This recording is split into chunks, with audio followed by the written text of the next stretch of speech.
Welcome to the Screen Rot Podcast, the podcast where we discuss the weirdest and worst content that's been rotting our screens and indeed our minds. Shout out to all the subscribers on Spotify, on Apple, the people who subscribe on YouTube as well. Big shout out to Eugene, who runs our Twitter account. He might actually be God. And of course, a massive shout out to the ladies who listen, who are some of the most gorgeous and sexy ladies in the UK. I'm here with Jake Farrell. Do you think that the response of the Patreon, i.e. we've had a good number sign up, we're very grateful to them. Do you think that's going to make the intro longer at some point? Are you going to look to bring more classifications of type? Obviously, we've got two different types of Patreon on the... Do you know what we could do? So this is some other podcasts that I do. If you're like a top tier patron, you get a shout out. Right. We could, if we run out of hats, we could start doing like you get a shout out. If we run out of hats and kittens that we're going to send people. Yeah, for free. we could do. So you want to do names? You want to do shout out? No, so could dedicate episodes. Jeff Norcott does names, and I think I've spoken about that on this podcast before. Yeah. Like, Jeff's Patreon is like really expensive. Yeah, doesn't Jeff have a tier where they get to like come and hang out with him or something? Yeah. Oh, mate, I didn't know. Have I spoken about this on the podcast? No, you haven't. I think this is funny. Okay. Well, yeah, we'll figure some more stuff for our Patreon, and we could start shouting people out by name. That's something Jeff does, or like other podcasts I do. You can just do a little message like, thanks guys, and we read that out. As Jeff Norcott, stand-up comedian, great guy, brilliant comedian. I open for him on tour, or I was opening for him on tour. I assume I will again. We do a lot of stuff together, but he's got loads of tiers to his Patreon and for his podcast and stuff, and one of them is quite expensive, and yeah, you can come, I think it's to the work in progress leg of the tour. Right. You get to come and meet Jeff in the dressing room. Right. No one told me. So I was opening for him. So I it was like part of he does like a whole leg of like warm-ups for the tour. I was going to say, he does a whole leg of lamb. He sat there. That would kind of fit his persona, wouldn't it? Just a fucking English bloke. Just have a roast dinner before I go on stage. He does a whole leg of lamb before every gig. Sometimes do gammon, sometimes do a bit of lamb. Sometimes do top side of beef. I just finish off my roast while Jake's on stage and then go out, do my jokes. Jeff's like some Tudor monarch, just lamb grease all down his Ralph Lauren polo shirt. You know that scene in the third Lord of the Rings film where like Pippin is like singing to the king and it's just like tearing through a chicken. And I'm just stood there. I'm Pippin. The fall of men.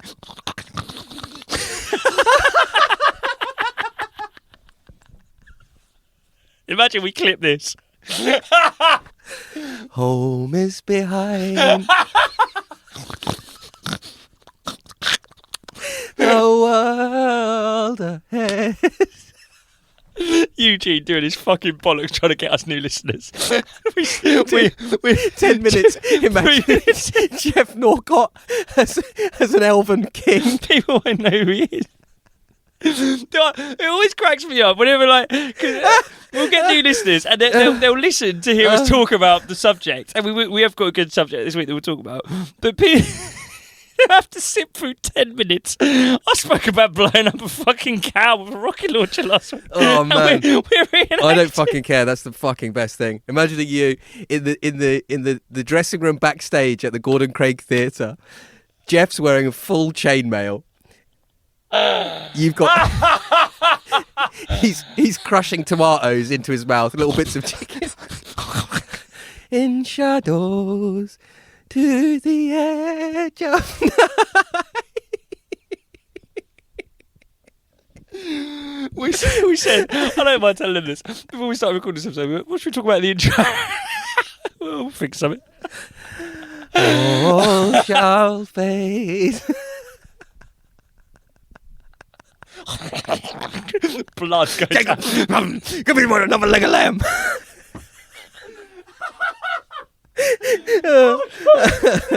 Two of the Patreons that have paid £50 a month sat there watching you sing the song and Jeff eat a leg of lamb. Passing him the gravy bone. That's what happened. Darren and Sandra from Harpenden. Does he sing the song every week, Jeff, like that? Yes, he does. I've got a headache. Stop. Oh, God. Oh, my God. No, right, sorry. I have to cut that. That's crazy. No.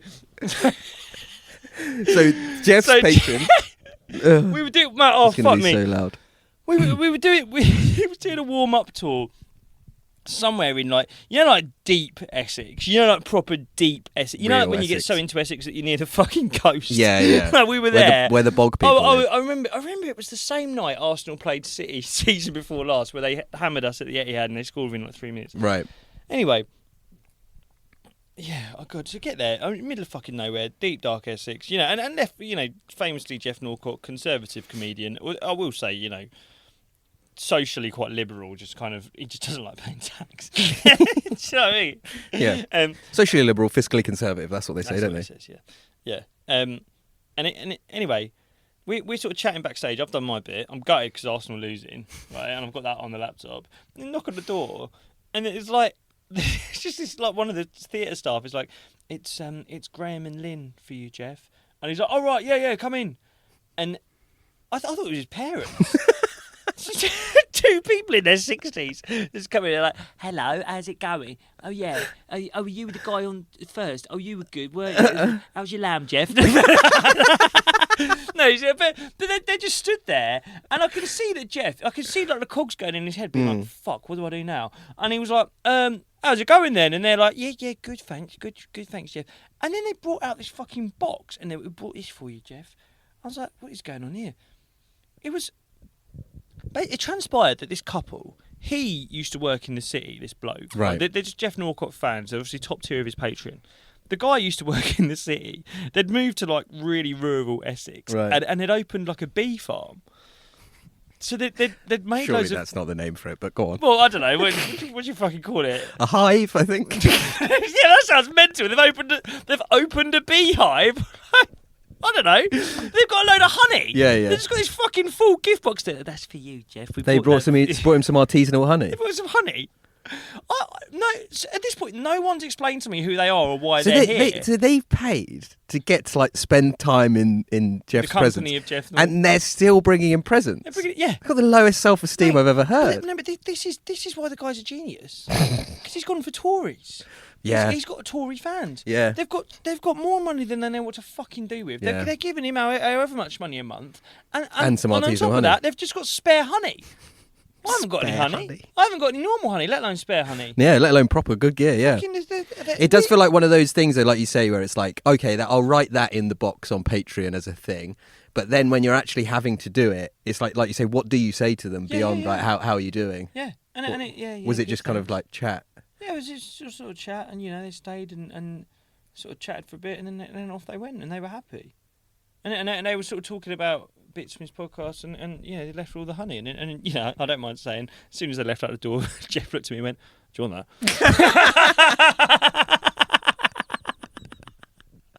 that?" He's got like a boot of his car, it's just full of like fucking jam and like sculptures. Yeah. And by the way, if I know you fucking did want that. That was straight in the backpack. Listen, there's a load of popcorn from UTA in there. You had to chuck the popcorn out of UTA to get the fucking spare honey in. Unbelievable. Dear me. Yeah, so anyway, I don't know how we got onto that. I'm not sure. We started talking about that.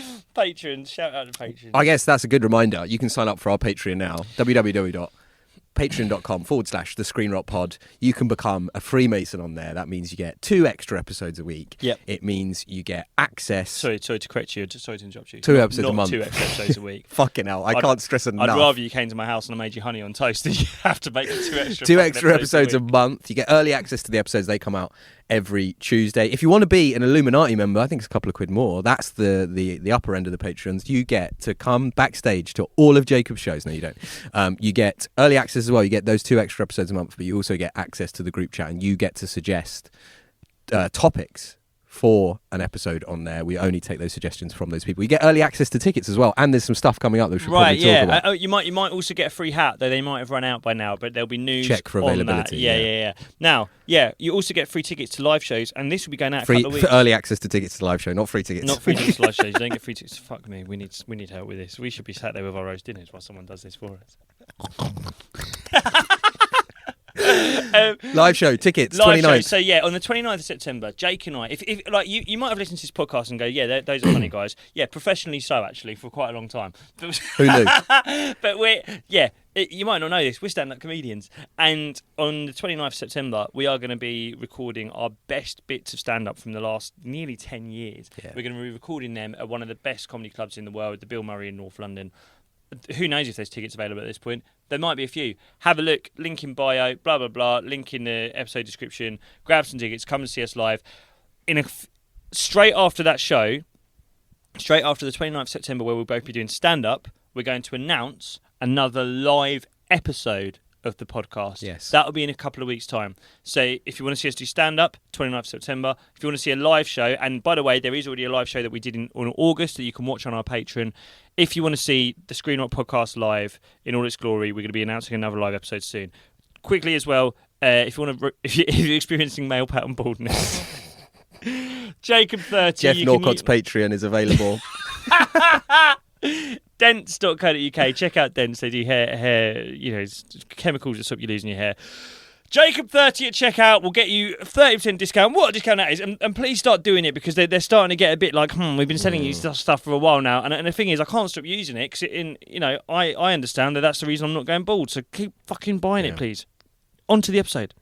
This week we are talking about this is like, when you go hunt. Well, I don't know about hunting. When you talk about people go hunting, they talk about going big game hunting. Yeah, right. Yeah, like the biggest stuff in the savannah, like trying to get the king of the jungle. Yeah, we're doing that. If Screen Rock, sometimes we're messing around. We're going after little weird fellas like Liam C. Not today. We're going up to the biggest bloke in the prison yard and we're punching him straight in the face to show that we mean business. This week we're talking about Stephen Bartlett.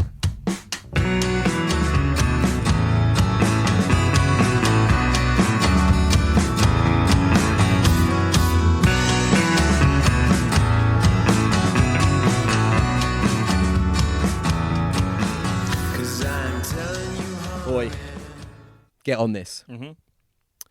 Stephen Bartlett is responsible for every LinkedIn wanker in the country considering themselves to be some kind of Steve Jobs business visionary. Yeah. He has made a generation of people view the project of their own lives as some kind of business endeavor. Everyone views themselves through that prism now. Like, if you're working in digital marketing, you don't need to be a high performance kid. Just go to work. Just like try and have Friday afternoons off. Like, we're not all meant to be little nerds that wear the same clothes every day so that we can save our decision-making energy for like whether our business. And by the way, Stephen Bartlett, like the most boring business stuff ever. He just like does B2B sales. It's not even like he did a cool or interesting company. It's just did a lame, boring shit. And he's convinced a whole generation of people that you have to like have a morning routine and like do breathing and gratitude and stuff. Like, if it works for you, do that. But if not, just go to digital marketing, have a 2-hour lunch and knock off early. There is loads of that at the moment, isn't there? The kind of high performance stuff. Hyper productivity, high performance. Yeah, that feels very modern, doesn't it? That's like the last kind of 5 to 10 years. Yeah, and videos where people talk about their morning routines do big numbers. Do you want to talk us through your morning routine? Fuck me. Yeah. What time are you getting up usually? Well, this is the thing. I don't really know how to answer that because I wake up so many times.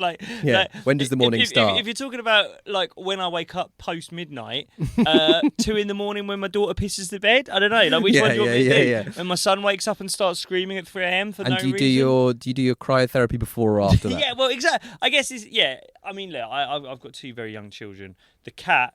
Pregnant Mango, fucking hell, God knows what she's craving right now, fish and chips or something. But she genuinely wakes me up at like 5:30, 6 every morning. Oh my God, so Mango's waking you up as well? Oh yeah. Oh my God. It's nuts.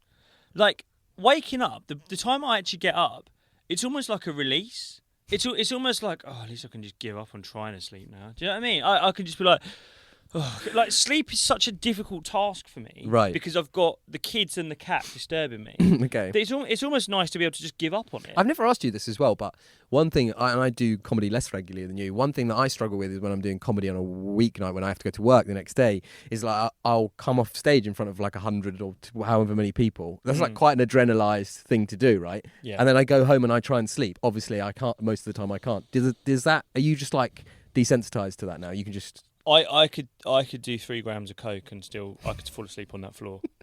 I'm so tired. I could sleep anywhere, anytime, no matter how. I could do the Apollo twice in a night.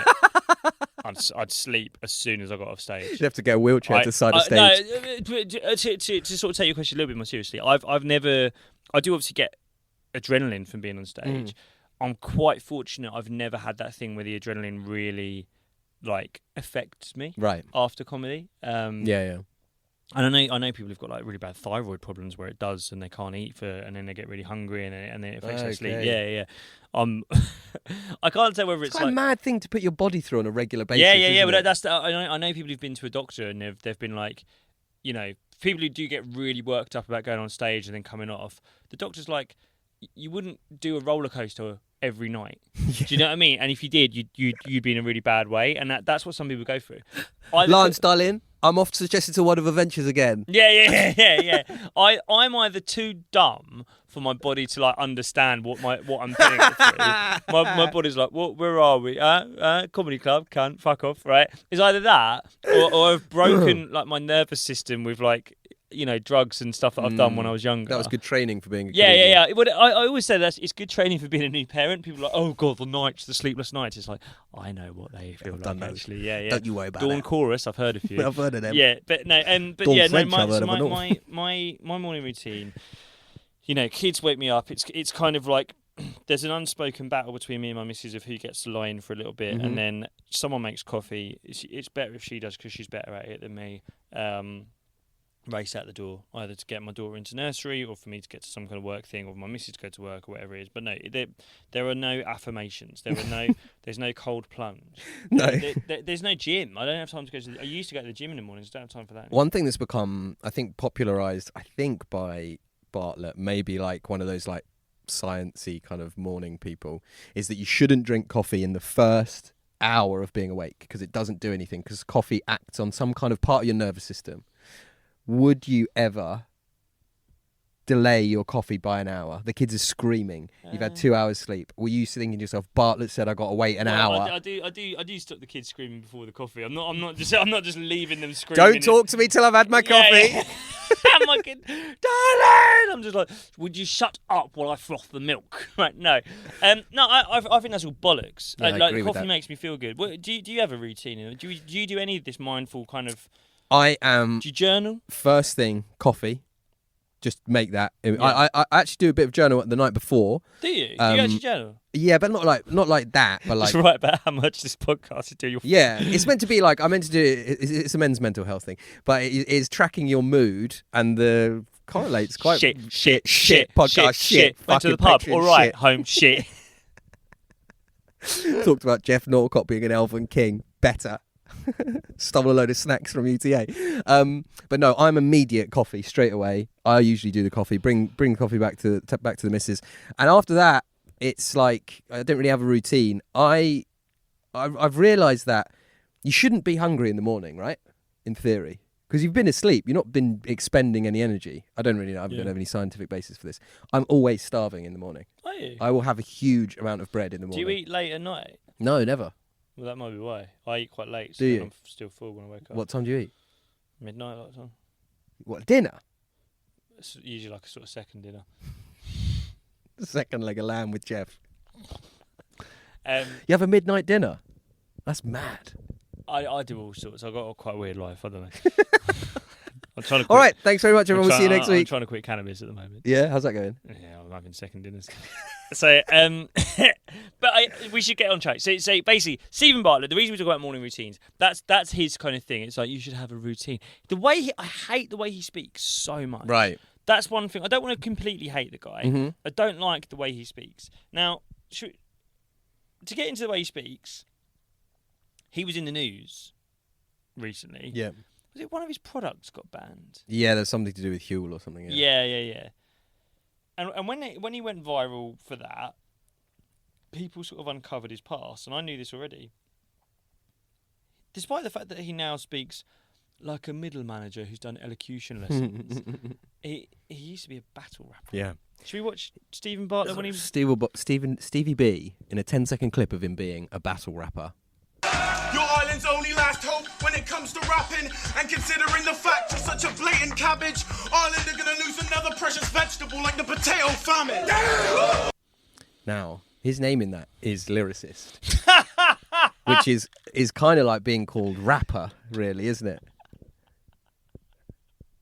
It's not the most imaginative name. Under battle rap name, you've written Lyricist. That's just your job. That's just what you do.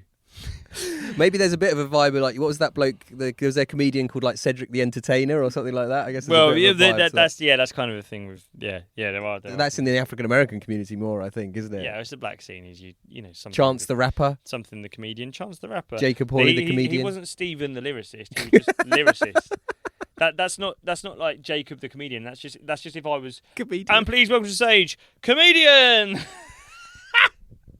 If you do ever go to a comedy club and someone announces it's called comedian, it's almost certain to be some kind of clown. It's almost certain to be some kind of guy that will chuck fruit at you. Just leave as soon as they do that. But yeah, he's wearing a baggy beanie there, which I know is a big thing for Andrew Kerr. Our mate Kerr, yeah. The funniest man on the internet. And the baggy beanie mixed with the kind of like, he doesn't really seem to be enunciating the raps on the beat or anything. It doesn't really rhyme. He's struggling. Your Irish big is cabbage, and I think there's going to be a potato famine. There's a bit Sleaford Mods, isn't it? The Tory government have kept us down again. 1, 2, 3, 4. Cabbage knocking at the door. So look, battle rap is something I know quite a lot about, actually. Fuck off. How? I'm going to blow your mind. Okay. He was battling. He was battling in a league called Don't Flop. I remember that. Have you heard of that? Well, I remember, wasn't there a guy like who was an English teacher and he looked kind of a bit mild mannered? Yeah. And then he like absolutely destroyed some like teenager. Yeah. They had a lot of that. It was funny characters, Luna C, people like that. That's a good name. That's a good name. Yeah. My mate Liam. Oh yeah. I got some intel off him. I'm not going to play it. But my mate Liam was the founder. A guy called Liam Bagnall of Don't Flop. Wow. Yeah, he went on to work at like Lad Bible and Unilad and do like content creation stuff. And I did loads of work with him doing that kind of stuff back in the day. But yeah, it was really annoying. So on the last episode, I messaged Danny Graft and got some intel on Liam C music, and it it's quite it changed the tone of how I felt about it. And I was really grateful to have got that. And it was a funny voice. Made us reconsider Liam's plight. So I messaged confusingly, I messaged Liam, who used to run Don't Flop, and I was like, "All right, mate, doing an episode on Stephen Bartlett. He's now this kind of hyper intense kind of performance. Okay, let's try and manage ourselves to be the best people we can be and just crack business, blah blah." And I was like, that feels at odds with what the battle rappers I knew who were didn't take themselves very seriously, kind of funny people, creative. And I was like, what was he like? And annoyingly, Liam was just like, yeah, no, he was a nice guy, really. Yeah, I was like, oh, come on! You know what I want? Slag him off. You're not going to get any fucking free Huel. Just slag him off. That guy being a battle rapper is fucking mental. Because his whole thing now, and we should talk about it properly, it's Diary of a CEO. Yeah. I mean, I think of it as, and he's not, but I think of it as kind of Andrew Tate. Do you know what I mean? It's like, here's the secret to be a millionaire. Here's how to be a billionaire. And it's like, you just, like the people that lap this stuff up, the people that listen to the High Performance podcast, the people that sign up to Hustlers University, and there will be people who listen to High Performance and they'll be like, don't conflate me with the Hustlers University guys. I will conflate you, because you're all the same. You're mugs. If the billionaires aren't going to teach you how to be billionaires. They're not going to shag you, mate. No, but it's not just they're not going to shag you. They're not, like, it's like the business secrets of the pharaohs that Mark in fucking Peep Show tried to write. It's like, the pharaohs don't want you to know. Right. The billionaires, there is no... I created Diary of a CEO so that everyday folk could see how successful people operate. Here's the thing. There is a limited number of resources and wealth in this country. The wealthy ones are never going to tell you the secrets because we can't all be fucking wealthy. They don't want it. There is a pie. They've got the biggest slice of the pie. Yeah. You've got a very small slice of the pie. The people cutting the pie are never going to give you a bigger slice of the fucking pie, you fucking idiots. I think that's right. It's not like I wish we had the bell. Sorry, that's my fault. We need to buy another bell. I will buy a new bell. But this is what winds me up a little bit. Is that I think the whole shtick is it's a fraud. And I think that's right because it basically cloaks rapacious kind of capitalism in a kind of new age wellness, look after yourself vibe, right? It's like it accepts as the premise of your life and career that you are trying to earn shitloads of money at the exclusion of all else. But what if you did some gratitude journals while you did it? Would that make it kind of all right? Yeah, it's a bit of that, and and it's also it's like some of the time someone's like, it doesn't matter what you do, whether you're a business owner or even if you stack the shelves at Tesco. Why don't you do it the best you can? It's like, well, if you're a business owner, do it the best you can because you'll make more money. If you're stacking shelves at Tesco, in my opinion, do the bare minimum. Yeah, turn up late, come in hungover, steal, do whatever the fuck you want. It's a shit job, and they don't deserve you to be the best you can be. And the thing is, they cloak Diary of a CEO and all this kind of high performance stuff as like it's successful people telling you how to be successful. It never is. It's successful people patting themselves on the back and having a little ego massage where they get to sit there and talk about how brilliant they are and how hard they worked to get something that usually they didn't actually work that hard for. And I also think with that would be shit, right? But he didn't even have the courage of his convictions and just do that. He basically made it which celebrity's got a book out this week. Oh yeah. Well, I mean, that's just podcasting, right? Do you know what I mean? That's you get big enough, and you're part of the PR run. Yeah, do you know what I mean? It's like off menu. We slag them off, and they deserve it. But they that used to be talking about people that talking about people that eat entire legs of lamb while their inferiors watch. Okay, let's interview our funny friends about what they've had for dinner. Nish Kumar, poppadoms or bread niche. That's what it started as. Yeah. Now it's Jada Pinkett Smith. She's got a book about meditation now. Yeah, exactly. It's whoever's on the fucking PR trail. Yeah. And also Jada Pinkett Smith or whoever the fuck it is must be on the phone to their agent and be like, you want me to do what? Yeah, what? Those two little fucking creeps. Sorry, did you call Oprah? Yeah, exactly. I want to go to South London to talk to people about whether they like us, bread. Jada. You speak to these freaky guys, tell them what you have for your starter, your main. You talk about sparkling water, you tell 1,000 copies, Jada, exactly. we promise you.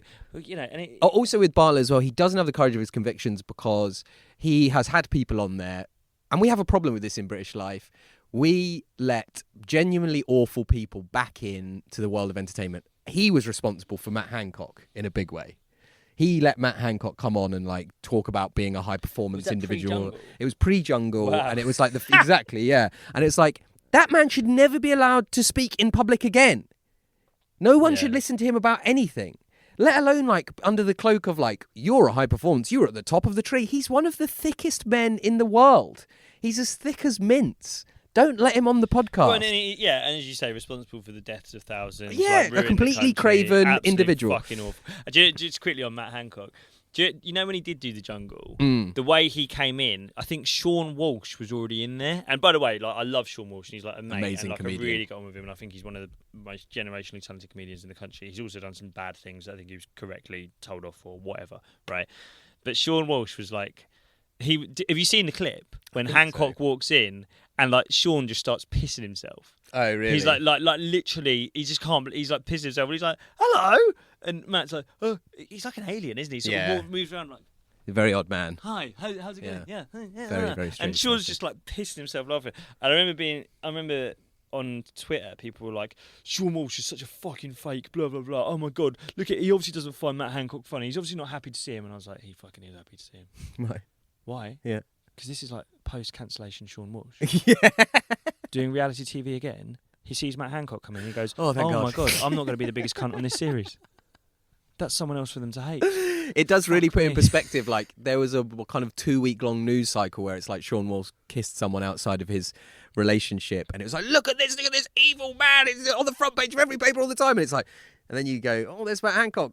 He sent people with COVID back into nursing homes. It's like, yeah. Not quite the same, is it? Yeah, Makes you realise, maybe we were a bit hard on poor old Sean there a little bit as a Great society. stand-up specials on YouTube if you're that way. Yeah, he's a lovely person. Back to Bartlett. Yeah, I did. Yeah, I agree with you that I mean, the fact that he had Hancock on and stuff like that, and it's also like just the fucking idiots he gets on there. Like he had Craig David on there, and Craig David, you know, like took her for a drink on Monday. They're in love on Wednesday. It's like, what, you want to ask him how to become successful? I think in the entertainment industry, I'm sure he's a hard-working guy, but right. But this idea he's that not you're like a titan of industry, the CEO of Craig David PLC. I guess like he does produce an amount of money every year, and he's probably made creative decisions and stuff. But like you say, there's just like this in the end, it's just like, oh, here's someone vaguely famous that you're aware of. And the theory behind it is anyone who's really rich must have some kind of master plan that we can learn. Yeah, right. It's like, no. Loads of them just shit out golden eggs. Yeah. Do you know what I mean? Is it like you would like? He got famous by saying the crowd say Bo Selector. No, exactly. Yeah. He was right place, right time. Good-looking guy who can sing and made a huge amount of money. Like it's like getting a crypto guy on there, being like, so how did you do it? It's like, I put all my money into a coin named after a space dog, and who'd have fucking believed it? It made me loads of money. For loads of other people, it didn't. But that's right. I think you've hit on something there, which is the narrative in a capitalist society like that is that everyone who's rich deserves to be rich because they had a master plan, and everyone who's poor doesn't because they haven't pulled themselves up by their bootstraps and they haven't listened to enough high performance related podcast media. Yeah. And actually, like you say, most of them, it's like they're just kind of entertainment. Oh, like also, I mean, Craig David's had a great career. He's not been like a relevant entertainment figure really for like he's like on the kind of legends circuit, isn't he? Doing like shows after race course. He does like massive house parties in Miami for rich people. Like he's not not to slag off Craig David. He's great. He's had a great career. Whatever. But it's just like great. We're not slagging any of them off. But what you're saying is that if you had Taylor Swift on there, maybe you go then like, oh yeah, I mean this is. But that's the whole point. She's not on there. Like, and she wouldn't, but she wouldn't because she actually does know something clever. Yeah, and she doesn't want to tell every other fucking idiot. And what it means is that like, and this is the thing. He's a content creator. That is it. He has to keep churning shit out. Yeah. And the problem is that like. I think we're right. There isn't really a secret. There isn't really like a master plan that needs to be unveiled. But he has to keep speaking. Yeah. There's nothing to say. No. But he has to keep speaking, which means he comes out with fucking rubbish like this. And he has kind of like, I think let's watch this and then we'll talk about how he's changed over time. I noticed this about myself. I flew to Bali to write my latest book, and as I was in the jungle, I noticed this pattern where every time I picked up my phone was because I was at a hard point in the book. So every single time I'd get to a point and I was trying to summarize it or find some research to back it up. Within 30 seconds, as if I'm possessed by this puppet master above me, pick up the phone, start swiping, and I'm on Instagram. Of course, I'm avoiding the discomfort. And it's so important to get clear on that because you need to understand the forces that are pulling and pushing you. And then you can say to yourself, why am I avoiding this chapter? What is it? Well, I don't feel researched enough on this subject matter. Okay, well, I'm going to step away from the computer and I'm going to read that book or watch that YouTube video, as opposed to just banging my head against this Word document. If you become aware of the discomfort, you can counteract it. But if you're not aware of it, it's an object you just can't hit. That changed my life, that question. What is the psychological discomfort I'm avoiding right now? Why don't I like doing hard things? Exactly. And why do I like doing easy things? Why do I like having a curry instead of eating some broccoli? Why do I like having a Cruz Campo instead of drinking some horse's piss? I've realised when something's bad, I don't like it, but when something's good, I do like it. And I've this pattern that emerged is that the easier things in life I find easy, but the harder things in life I find hard. And that changed my life. Oh my God. And can I just be ready, by the way? Can I just be ready for what I know will happen? Right. People will defend him. Yeah. We'll put this on YouTube and we'll get, well, you haven't made as much money as Stephen Bartlett. Fuck off. I think that the platitudes of it, the kind of like, I mean, probably that. I've only listened to a few episodes all the way through. So I listened to the Hancock one because I was just fascinated. It was awful. He gave him a really easy time, way too easy. Shouldn't have been on there. I listened to the one with the hardest geezer on there. That was really kind of fascinating. They were like weird business partners as well, so it felt a bit like he had a conflict of interest. So like Huel sponsored the hardest geezer. And then the hardest geezer was on the podcast. And it's like, oh, just so happens that a lot of your product ambassadors are also on the podcast. Anyway, like he's hit on this thing where he says kind of quite boring things that everyone knows, but he says them in the language of therapy. Yes, that's it. And therefore, people are like, oh shit, because like you say, he's using like noticing a pattern is like therapeutic language. Yes, and like avoiding discomfort is therapeutic language. And actually, like you say, what he means is I like to do things that I like, and I don't like to do things that I don't like. But if you say it in a certain way, people are like, that is fascinating. Actually, you've really hit on something. I was like, no. But do you know? So to compare him to someone else, and I do think they're actually quite similar. Do you know who he reminds me of a little bit? Is James English? Yeah. Right. The therapist couch aspect of it. Right. Yeah. The therapist couch for men. Yeah. Like, there's that meme of like men will do anything to avoid going to therapy. Yeah, right. Men will create a podcast where the guise of it is that you're learning how to be a CEO when it's just therapy. Or, But that has become, I think that's become like a, what's the word? Like a trademark of the podcast is that people break down in tears on it. Yeah, well, people talk about that as a moment. Yeah, right. And it's like, again, a footballer, it's like you don't have, after your career in football, you do have a kind of agency in being a businessman. In football, you're just either good at football or you're not good at football. Yeah. There is no like, oh, I'm sat around like, I guess Mbappe's doing kind of deals or whatever. I don't know. No. Well, no, Mbappe's management are doing deals. Yeah, I like guess. this is the thing. On the Diary of a CEO podcast, have Thierry Henry's management speak about the contracts that he did and the brand partnerships, and when he left Nike to go to Reebok and ended up at Puma. And it's not to criticise Thierry Henry, would I ever? Right? But I love him. But he should be on the Diary of a Striker podcast. He's not a CEO. Well, I know that's quite a basic criticism, but that is one of the things that annoys me the most. Most of them aren't CEOs. No, exactly. But so the questions don't make sense. And the reason I compare it to James English podcast, right? The James English podcast, we've spoke about it, and I thought it was a really funny episode that we did. But it's mental. Yes. And it's entertaining. Right. It's mental. As we said at the time, it's either a kind of TV person or music person who's had a bit of a tough time and have you got and how did that make you feel? Yeah. And then they do break down a bit and they'll tell some war stories. Yeah. Or, as we said at the time, he goes on rentathug.com, gets Terry the Hatchet, and he, smiles a big toothy grin whilst he talks about murdering people. I murdered loads It's of people. fun. This is so fucking boring. This is the most boring conversations on the planet. You're right. And it's so deluded. The Craig David episode, Craig David spoke about having depression. He didn't have depression. He had an injury from deadlifting. Right. But he confused it as depression. I guess the James English podcast, it kind of works because it's people who've been through tough times. What's it called? Is it called like... It's called like tough. Anything goes. Anything isn't it? goes. Yeah. Well, there you go. Because anything goes. You can talk about anything. Anything goes. This, it's fucking. It has become just sob stories. You'd never want to read a CEO's diary. Yeah. It's a flawed concept. Yeah. It's boring. I suppose it's an entertainment concept for this like business world or whatever, but it's now just become like, what's the saddest thing that's happened to you recently? Really? Which is every podcast. Yeah. And I mean, the funny thing with our podcast is doing the podcast is the saddest thing that's happened to us recently. I have to come and do this podcast. Should we watch I mean, this one, He also does say some strange things, which I think we're going to come to now. This clip, and again, it's that thing of like, oh my God, I've got nothing to say, but my career is saying things, so I just have to say anything.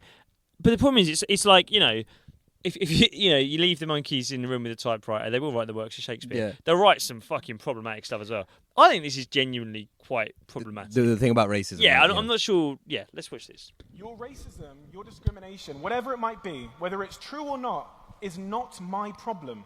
It's not my problem. What happens if I walk in believing that I'm at a disadvantage when I went to that boardroom at 18 years old wearing my Primark t-shirt? Imagine if I walked in believing I was at a disadvantage. Would that have helped me or hindered me? The belief that I was at a disadvantage. So my natural position, and I'm just telling you the truth here, whether it's politically or socially acceptable or not, for me, I've always thought, that's your problem. Your discrimination is your problem. I was 18, walking into those rooms with these people that are double my age and did not look like me. And I know that their underestimation of me is one of my greatest advantages, because when I got going, when they heard me speak, when they heard how passionate I was about what I wanted to do, they'd be like, damn, we underestimated this kid. But the broader point there was like, not my problem. I'm well aware discrimination and racism exist.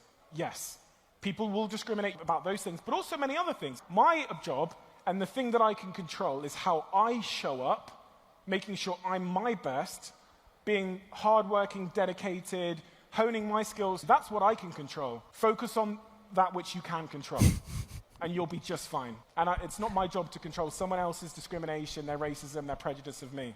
That's their bullshit. You can see him lessening the message as he goes through there. Because he realises what he said is mental. Because he starts off and he says racism and discrimination doesn't exist and is not my problem. Not my problem. By the way, actually, yeah, it does exist, but I just choose to ignore it. Not your problem. You were going into boardrooms at 18. Yeah. Also, might call bollocks, because you walked into a boardroom at 18, did you, in a Primark t-shirt, right? I don't know why that matters. And it went really well. They underestimated you. So at what point were you battle rapping? Was that before or after? Well, exactly. So watching that clip, I don't think you were under 18 when you were might battle have been. rapping. He might have been a little bit I younger. don't think he was. He might have been doing both at the same time. Yeah, okay. Do you think there's always... I always think there's a thwarted creative behind every person who's obsessed with business.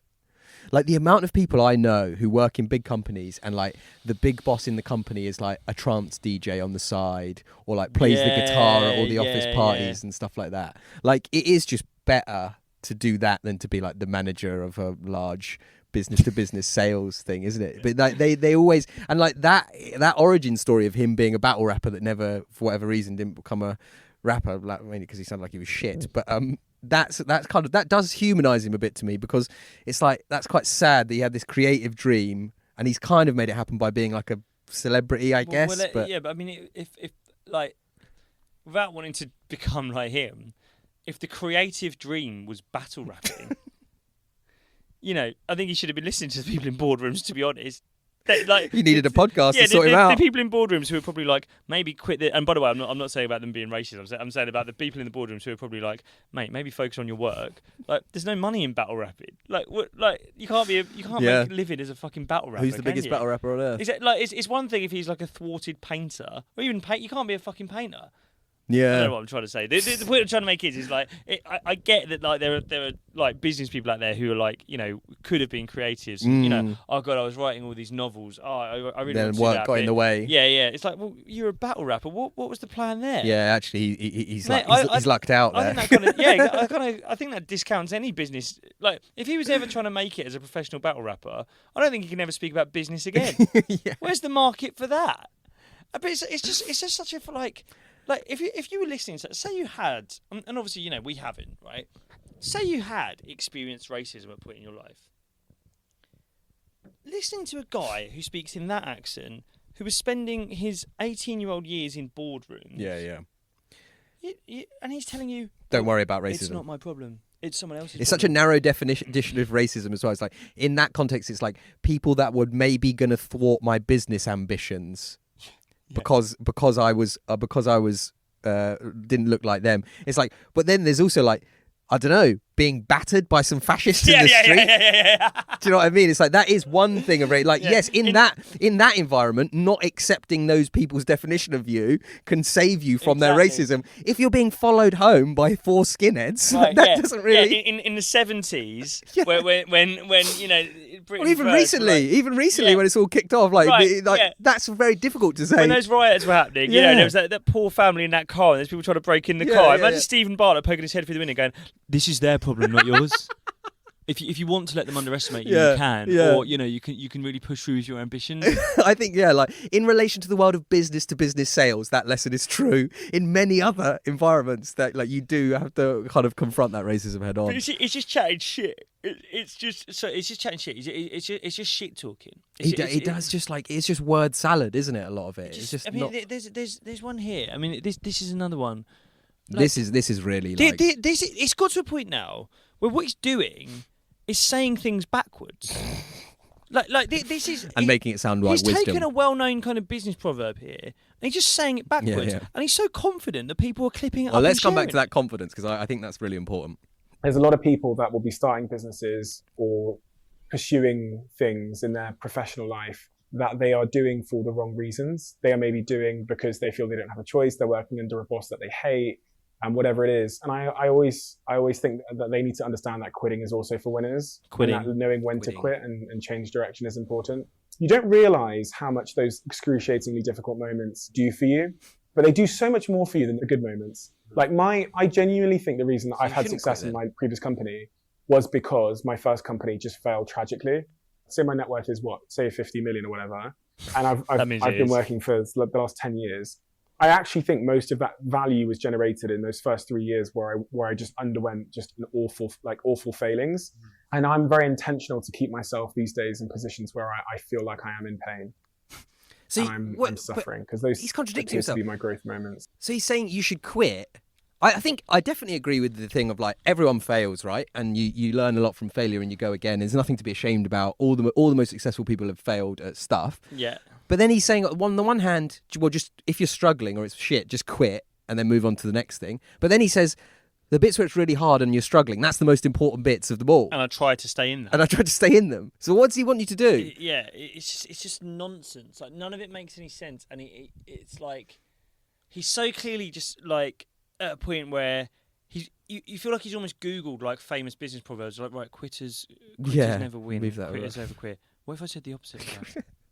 And if I say it in an authoritative enough voice, everyone will believe me. But it's also it's not just if you've got an authoritative enough voice. It's like if you've got £50 million and bank. you don't mind dropping that into the conversation. Say I've got 50 million. Just off the top of my head. Just random number, £50 million. Yeah, that's like when people say like, I'm in the top 184 tennis players on earth. That's you're 184. I do.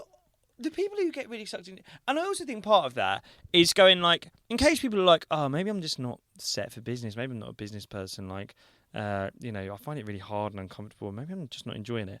That's to make sure that those people don't switch off the podcast. It's like, oh, what, you're not enjoying it? That's actually what you're supposed to be doing. Yeah. Keep listening. Do you know what I mean? If you're not, And by the way, that's the same for this podcast as well. If it's ever shit, that's the point where you have to listen the most hard because that's the best bit. That should tell to us. I think what I don't like about Stephen Bartlett, to kind of round it up, I don't really like him, but I don't think he's not the only crook. Do you know what I mean? He's not the only grifter on this Jake hustle. Humphries is kind of the same, and I do think Tate is kind of cut from the same cloth, although a slightly different flavour of hustler. But like, I think in a world where people are really desperate, this profits from their desperation. I agree. I think the amount of people, like the people that listen to this, they won't be people who have got 50 grand in the bank and they're deciding where to invest and what their next business venture is going to be. I'd say like 99% of his listeners or viewers will be people who work a really tough job and they're like, oh, but if I set up this thing on the side, maybe that'll get me out of this shit situation. And all the kind of like, it's going to be hard, it has to be hard. That's like, why can't you say to people, hey, if it's hard, do something else? Do something else. And this idea as well, like before you used to be able to have a job, just like one job, and it would pay for like a house and it would pay, but like we're now in a situation where it's like, you have to constantly be looking for like some kind of hustle or next thing or whatever, because now the jobs don't cover the cost of things and costs of everything are going up all the time. And by the way, that's your fault. And by the way, try a bit harder. And by the way, if it's shit, that's the bit where you have to really lean into it and get stuck in. And by the way, buy my Huel. And by the way, go for a run every morning. And it's just like, it's impossible and it never ends and you don't have to do it. But you do have to sign up to the Patreon. Thanks so much for listening, everyone. You don't have to be about like Stephen Bartlett. You can be like the Scream Rock Boys. You can be in a room eating loads of free popcorn and trying to record a podcast under the hottest light known to man. Thanks so much for listening. See you next week. Take care, Rose.